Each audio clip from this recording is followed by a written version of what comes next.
and welcome back to my channel. That's like a different way to start. It is like 6 o'clock in the morning right now while I'm filming this video because I've just been so tired and I didn't want to miss an upload, so here we are.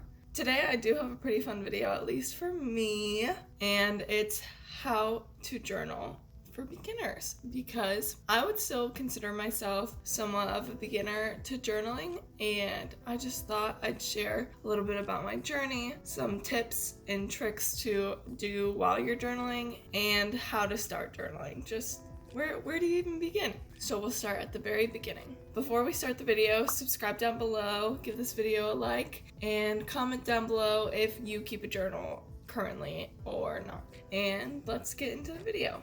So, if you're deciding to journal, the first thing that you're going to need is a journal. And traditionally, people use paper journals for sure, but it doesn't have to be a paper journal. You can keep a journal on your phone, you can keep a journal on your computer, typing it out, but I prefer a paper journal just because I like the act of writing it out. I like having to write something because so much is technology based today, so the act of writing is fun to me. So, if you're going to go the paper route too, then you're gonna need one of these. And I think something that will help you want to journal is if you have a fun, exciting journal that will like pull you towards journaling, if that makes sense. You just have to like want to use the journal that you have. So if yours is like ugly and boring, then you're gonna be less likely to use it. And even if you have like a super plain journal, you can totally spice it up by adding stickers, adding a quote, taping stuff on it. So don't think that like, oh, my journal's boring, I can't journal. You can. Just find ways to make it exciting. So this is my current journal, and I am actually almost done with it.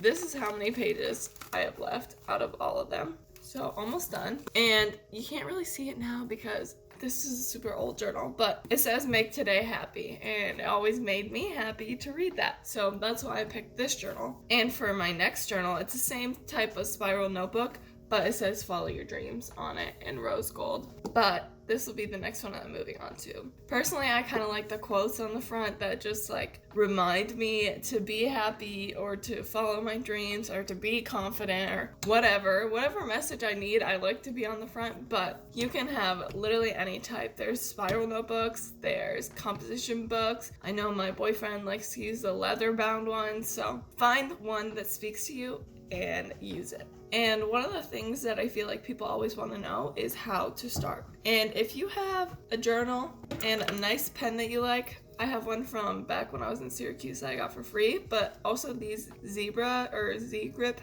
pens are very nice, and a nice pen will make you want to write more too because it just nicely glides against the page, at least for me. Maybe I care too much about all this, but whatever. But where to start is to just start. That's the advice when anyone's looking for anything to start. It's just start. Everyone started somewhere. Everyone started at the beginning. You can do it too. So sit down, find a nice space, and just start writing. It honestly doesn't matter what you write about in your journal. That's for you. That's not for anyone else. So just start writing. Anything that pops up in your head, just start writing it down. And then you've already started. You're one step ahead of where you were. Try finding a peaceful environment, somewhere that you just like to be. Currently, I've been doing it a lot at my desk because my desk is brand new. It makes me happy to sit here. I love everything about this corner of my apartment, so that's where I choose to journal.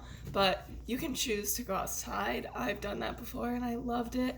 You can choose to just sit on your couch or in your bed and do it. You can do it anywhere that you want and that makes you feel comfortable, but pick a place that will make you happy or just makes you relax so you can really take your thoughts and put them on the paper. And remember, you're just a beginner, so keep your expectations small. Don't even necessarily think like the first day you're gonna journal and be like, well, my whole life is different now. That's not how it works. It needs to be a daily habit to really get the benefits from journaling, but even if you only have one day a week to do it, you should do it. Like, take the time to do it. Keep your expectations small. It's not going to be the most eloquent writing. It's not necessarily even going to be the most deep and self-explorative in the beginning, but just doing the act of writing down your thoughts and just doing the act of keeping a journal will get you to that place. So don't think that since you're not there now that journaling's bad or I'm bad at journaling and this isn't going to help me. It's not going to do anything for me. You're a beginner. Keep your expectations small and just keep going, because you will grow as you journal, and your journal will like grow with you and what you write about. This is one thing that I do in my journal, and it's definitely thanks to my boyfriend, because he read a book called The Magic, and it's all about gratitude. And it's, if you can't think of something that you need to write about gratitude. Write about anything you're grateful for. Anything and everything you're grateful for. Honestly, within the past week, I've taken a couple of days to just write out what you're grateful for. And when you are grateful for the things that you have, more things for you to be grateful for will come your way. That's how I think manifestation's supposed to work. If you really can't think of anything to write, just write what you're grateful for. I wrote about being grateful for Brett. I wrote about being grateful for Nix. I wrote about being grateful for the people in the front line fighting the pandemic and the researchers that made the vaccine. I wrote about all of that yesterday, I'm pretty sure. That's always something to go back to if you can't think of anything to write. Just make sure you're writing. I think that's like the biggest thing, especially in the beginning. If you do it for 21 days in a row, that's usually how a habit is formed, and then it'll just become part of your routine day. So try for 21 days in a row. If you can accomplish it, let me know, because I still haven't even accomplished that. To keep your journal interesting and, I want to say spicy, but it's not necessarily spicy, just like invigorating or exciting. Try doing different journaling techniques. Most of mine are just a brain dump for the day. They're usually about 3 pages long. This all comes from the book The Artist's Way.